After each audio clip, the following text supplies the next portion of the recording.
The reason I chose Cocodona this year was mainly because of the large competitive field that it had last year. And when it comes down to it, even though I usually just run my own race and just see what happens, I do have the competitive side to me that pushes me. So Welcome to Flagstaff Bound, a special Cocodona 250 series brought to you by Distance to Empty podcast and Aravaipa Running.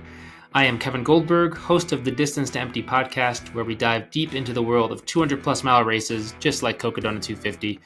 As always, I'm joined by my trusty co-host, Peter Noyes, and today we are sitting down with the guy who's been crushing ultra races for a year, Jesse Haynes. He's run Western States, Bigfoot 200, Moab 240, countless others, seen it all, and now he's taking on the Cocodona 250. Jesse, we're stoked you're here. Thanks for joining us. I am super happy to be here as well. Thank you for asking me to be a part of this. So, Jesse, with your resume and all the tough races you've done over the years, what made 2025 the year to do Cocodona 250? What brought you to sign up this year? Um, well, there was a few reasons. I don't know how in depth I want to get with it. I really enjoy the 200 mile distance, um, but I don't know that it's for me for every year. And the reason I enjoy the 200 mile is mainly because it's such a strategy aspect more than just the 100 mile. The 100 mile has gotten to be to the point where it's like you know what happens, what's going to take place, and you can pretty much get it done with one straight shot of just going for it. The 200 mile distance is totally different in that you definitely, well, I feel like you need to sleep. There's some people that don't sleep and they do well. There's other people that don't sleep and just bomb at it. So there's the aspect of the sleep portion of it. So you have to break that up. So the strategery of the 200 mile distance is what gets me to want to do the 200s. The reason I chose Cocodona this year was mainly because of the the large competitive field that it had last year. And when it comes down to it, even though I usually just run my own race and just see what happens, I do have the competitive side to me that pushes me. So knowing that it was so competitive last year, not that it's not competitive every year, it always is. It's just there was a lot of names in the sport that were known to be fast. Jeff Browning is a really good friend of mine, and I watched his race and just from the aspect of seeing him doing so well, and then just getting taken out by whatever it was that happened. There's multiple reasons, but it interested me to want to do the 250. Plus, it's the longest distance I've done or tried to do. With Moab 240 being 240 miles, this being 250. I also haven't done a really long Aravaipa race yet, so I wanted to get my feet into that one. But there was also another reason is so there's a local guy that just started to get into ultras, Max Jolfe's, the guy that won the 240 last year for Moab, and he had signed up for Cocodona, and I had him over for dinner, and he's like, "Yeah, I'm doing Cocodona 250 next year." I was like, "Ooh, that sounds very interesting." It hadn't really piqued my interest to actually sign up until he said that he was in it, and I was like, "Yeah, I've gone head to head with him a couple times, and he's gotten the best of me for a couple of them." So I just thought it'd be interesting to be able to race against him again. And then I saw the field, the size of the field or the competitive nature of the field, and I tend to enjoy having a lot of competition. So that was I would have to say that was the main reason, was the level of competition that I saw was going to be at the race this coming year. Like I said, even though I usually race my own race and just see what happens, there's always that competitive nature in me that wants to see how I stack up against other people. Nice. Well, that sounds like all the right reasons to be running. And we're going to be talking to Max in a bit, so that's fun. Um, So you've won, and you've won the Moab 240. You ran it, and I guess what lessons from that race did you learn, a similar distance that you're going to apply to Cocodona? Well, I did learn um, that it's possible to fall asleep standing up, actually running. So I think a big thing for me was I didn't have pacers or a crew at Moab 240. I did have a crew for me at Bigfoot, so I'm fully aware of how much a crew helps, but I did not have a pacer at Bigfoot 200. Um, and I didn't have a pacer set up for Moab until like the last minute. But the pacer that I did have at Moab took, I caught him, or he started with me at mile 170 and took me to mile 200. And it was probably the best portion of my entire race, just because the exchange of, you know, conversation and just peps you up. But I also, from Moab 240, noticed that there were many times that I ended up like just dazedly walking, and somebody, if there's somebody there to like push you along and like say, or just wake up, even something like that can totally aid your race. And you know, the first two times that I did the 200s, it was Bigfoot. I just wanted to see if I could do 200 miles. And then Moab, I just wanted to see the area and didn't really have race plans. This one I actually want to race, finally, like take it on as a race. So the biggest takeaway is I want to see if I can, you know, schedule pacers at appropriate times to make my movement through the race more fluid, and see what I can actually do for time. So Jesse, you've got 120 results on Ultra Sign Up, and I'm sure there's some stories that are not on Ultra Sign Up that we don't see there. Very experienced in the sport. When you step up to something, you know, as massive, as epic, and as daunting as Cocodona 250, do you still get like butterflies in your stomach? Are you still nervous, anxious, excited? Is that like, are all those feelings still there at the start line? You know, I don't really get butterflies anymore. The nerves are there, but they're not overwhelming because I am fully aware of the distance, and I know that the start of the race it has no impact on what's going to happen during the race. So the more relaxed I can be at the start, the better for me, because I just know that coming down the road, there's going to be all kinds of stuff to worry about. Let's not worry about the start. I do get, you know, anxious mainly because the worst part of all of these long distance races, I can even say down to a 50 mile or a 50K, is creating a drop bag. I cannot stand that process of creating drop bags. So for me, if I can get my drop bags done this year way ahead of time, and get my crew and pacer directions down, then that's going to be the biggest hurdle for me, is trying to get that portion of it done, is creating the flow of my race, and getting everything organized. Other than that, no, I don't really get too nervous, anxious. I don't really. I mean, I look at who's in the race, and I want to do well, so I try to figure out if I can, you know, what portion of the race is going to work out for me to try to either keep up to or take people down. But that's not my main focus. But it's in the back of my mind always. Yeah. And I think you'll find as you really start getting into the planning of Cocodona that you may not need as many drop bags as some of the other races like Bigfoot or Moab, especially if you have a full crew that's going to see you at every aid That's station. awesome. Sounds good to me. I mean, I've started looking at some of them, and it doesn't look like there's. I thought the same thing, that there wasn't a whole big need for a lot of drop bags. But at the same time, I go by the rule of thumb. Even if your crew is a crew access station, I never and I've learned this from my wife, Kira, and I've learned this from Jeff Browning.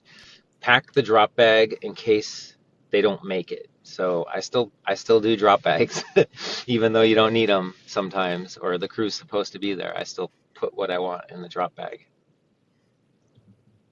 Smart. So, with all the experience you've had over all of these races, has your approach on the mental side shifted at all? How your mental strategy for getting through these long races? Well, I don't know if I've ever had a real strategy per se. I know that that's just a question that you're asking to try to get what my train of thought is on this, but I've been listening to, as most probably ultra runners do, a lot of podcasts, and the the one that's been speaking to me the most lately has been one that talks about being relaxed. So I want to try to go into the race without having like a big worry about the outcome type of attitude. So being relaxed, trying to train myself to be relaxed, is going to be my go-to, I would say.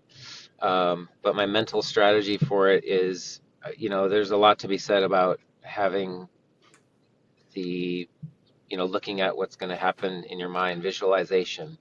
So I've just started doing that. I think what are we, 6 weeks out, something like that.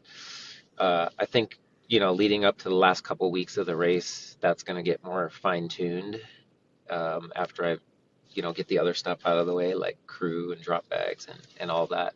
So mental strategy for me is important, but it's not super important. Just because, like I said before, there's so much that can happen during the race. Trying to figure out and uh, make a plan about what's going to happen is, from what I've learned, it doesn't ever go the way you planned. So mental strategy for me is useful, but it's not like high on my list. Yeah, it's interesting. I just saw The Chase, Aravaipa's new Cocodona 250 movie with Dylan, and it follows Jeff, Arlen, Mike McKnight, Joe Stringbean, and Mike Versteeg, and it spent a lot of time with Stringbean talking about his sort of mental strategy. It was his wife and crew chief who was like speaking to it, and just mentioning how remarkably neutral Joe stays. Nothing really affects him positively or negatively, and he's just sort of like, passive and neutral throughout the whole race. And I think that's something I'm gonna try to take to heart and really use this year, because I'm the opposite, where I'm like big high swings and low swings and like super moody and like, and that affects performance. And that was a real takeaway from that, is like he just is neutral, focused on the task. Like bad things are happening, good things are happening. It's sort of irrelevant, right? Like those things are going to happen, and I thought that was really cool. Yeah, that's I feel like that's kind of the attitude that I kind of take into it as well. Just whatever comes up, you got to deal with it. So I don't really get too down on myself. Although I have to take that statement back and eat it, because there was 3 times at Moab that I totally quit the race. I'm like, I am done. So I did get down on myself. So yeah, it's going to be interesting to have Jeff as a pace. I'm having Jeff Browning part of my crew in pacing, and it's going to be interesting to have him there, because I typically don't go with pacers, just because I feel like I'm out there doing something that I wanted to do. I want to try to get through it as best as I can, not like have somebody there pushing you along. Plus, I also have this thought process that um, I usually push myself as hard as I can go anyway. So it's like, I don't really think that the pacer is there to like force me to go faster. It's more of, I'm taking a pacer on mainly for guidance, course navigation, so I don't have to concentrate on the phone, miss flags, and to keep me awake. That's mainly what it's going to be. So yeah, I tend to stay that way too, more neutral. I don't really get too wishy-washy. Yeah. All right, Jesse, I don't know how familiar you are with the course at Cocodona, so hopefully enough to at least call out one section. But is there any section in particular that you're most looking forward to when you think about the whole route from Black Canyon City to Flagstaff? Well, I tend to, you say one section. It's kind of, it's a toss up because I love the climbs. So I'm looking forward to Mingus. I know that that's a big climb, but I'm also more importantly looking forward to Eldon, right? That's the name of it, Mount Eldon. Yep. Okay. Yeah, exactly. Yep. I'm mainly I think I'm more looking forward to that one because to me that could be like a turning point in the race. Like that's the end point or toward the end. So I'm gonna be tired. Everybody else in front of me, if there are people in front of me, there's gonna be people in front of me. Um, Everybody else is gonna be tired, but it's a climb. So, you can make moves on a climb, but it's also you're getting close to the end of the race. So it's like I'm looking forward to climbing that and going through it, hopefully in good spirits and with a lot of still not a lot of energy, but enough energy to get up it, to try to make a push for whoever's in front of me, um, or trying to hold people off because I tend to be, um, I tend to close the last portion of a race. Um, I tend to be able to dig deep and push on something. So I think that one's going to be my most enjoyable portion. I'm going to make it my most enjoyable portion of the Cocodona 250. So yeah, the last climb is going to be my go-to for which portion I'm Okay. looking forward to. And what about the section you're least looking forward to? Huh.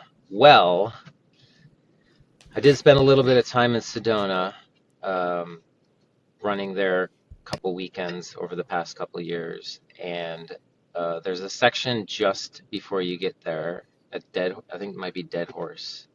And I know that section from, it's not Prescott. It's, what's the next? Jerome. Nope, the next one. Uh, I can't think of the name of the Um, town. where, But where, there's a where long your grandma section, lives, Peter? a long section. Well, it's a after long, Jerome, you it's go a long down to section that Cottonwood. goes Cottonwood. That's it.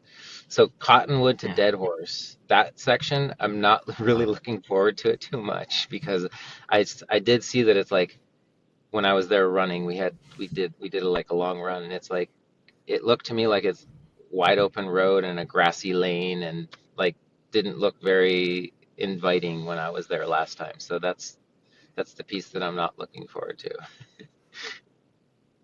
Yeah, that's not the best section, but it's not that long. It's somewhat short lived. Well, that's good Jesse, then. what shoes? Yeah, yeah, Short, bad section. That's all I need. One little yeah, short bad yeah, section. yeah. You'll be able to get past it quick. Cool. What shoes are you going to start the race in? As of right now, I am in the Lone Peak, the Lone Peak 9. That's what I plan on running most of the race in. I have probably in my set of shoes, I'm going to have the Wild, uh, Ultra Wild, to run a couple portions. And I haven't tried the Mont Blanc yet, but uh, Jeff Browning tells me that it's pretty nice shoes. So I plan on getting a couple pairs of those, and I might use those if they work for my feet. Like a lot of shoes, the Lone Peak just fits my foot so well that it's my go-to shoe for every race. okay. And is there an outcome at Cocodona not tied to time goals or results or placement that would make you proud of yourself? Hmm, that's a good question. Let me think about that for a second because it's always about a time goal and it's always about placement. So you've got me stumped. Is there something that would make me proud? Yes. All right. We got it. Just having a very um, smooth experience for the entire race. I would love to just be able to hit all of my marks, even if I don't hit the marks, still be in a state of I'm having a good time. That's the main goal, just to have a good time. Yeah. All right, Jesse, last question we got for you. We asked our friend ChatGPT how many steps it would take along the Cocodona course from Black Canyon City all the way up to Flagstaff. Care to venture any guesses as to how many steps you'll be taking from Black Canyon City to Well, Flagstaff during the duration? let's see. Before I started Moab 240, I figured out how long it was going to take me to do it and how many heartbeats I would have, and it was somewhere around 500,000. So 500,000 heartbeats. So I'm going to have to say it's going to be somewhere around probably 120,000 steps. I thought you were going to go with the heartbeat to step ratio, and that was going to be pretty close. According to ChatGPT, it's about 350,000 to 500,000 steps. Oh, wow. So it's one per heartbeat. Yeah. Almost, huh? For Yeah, my pretty heartbeat. much. I think it's taking into account, some shuffling, some hiking, some running. Yeah. But I like the 500,000 heartbeats to Flagstaff. I mean, that sounds, those go by real quick. And I'm going to count every one of them. That's what Peter does. He runs his races like this, looking at his watch the whole time. You know Awesome. what? Jesse, thank you. I had somebody tell me one time, what you need to do is you have to get your breath opposite of every footstep. So you have to count your breaths. It's supposed to be 1, 2, 3, 1, 2, 3, 4. So inhale 1, 2, 3, exhale 1, 2, 3, 4. I did that for my first Western States, and I would say 90% of the time I was going 1, 2, 3, 1, 2, 3, 4. It's crazy. Hey, whatever helps you to disassociate and just get through it, right? Yeah. That's awesome. Jesse, thank you so much for joining us. Cocodona 250 kicks off on Monday, May 5th at 5 a.m. Pacific. You can catch all the action live on the Mountain Outpost YouTube channel. The incredible team over at Aravaipa Running will be bringing us nonstop coverage around the clock. I will be in there watching the live stream while I'm racing. I'll be chatting in the live stream while I'm racing. One of my favorite things to do. Haven't tripped yet in 3 years. We'll see how it goes on year 4. And also follow on Cocodona 250 social channels. There'll be more content there, behind the scenes footage and updates throughout the whole race. If you're enjoying this series, give us a listen. Distance to Empty podcast, bringing you 200-mile content every week. And yeah, we'll catch you out there in Arizona here shortly. Thanks, Jesse. All right. Good. Have a good time out there. We'll see you out there. Thank you so much.